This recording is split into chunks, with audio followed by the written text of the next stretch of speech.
Oh ya Herman, katanya kamu orang Lewang Gede, kenapa sih bisa disebut Lewang Gede? Apakah emang besar dan gede desa kamu itu, Herman Pelani? Oke teman-teman, inilah sejarah desa Lewang Gede. Jangan lupa untuk subscribe channel ini, terima kasih.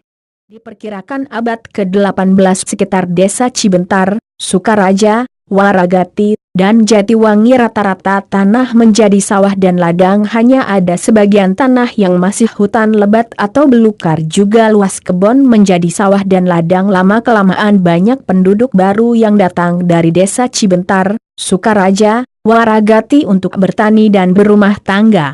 Karena hutan tersebut luas, lega dan gede, maka oleh orang-orang itulah dinamakan Lewang Gede.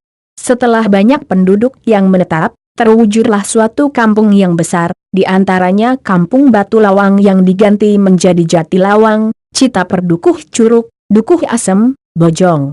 Maka pada tahun 1808 dimulai mengangkat kuwu pertama, yaitu Bapak Kuwu Paret yang berasal dari desa Waragati.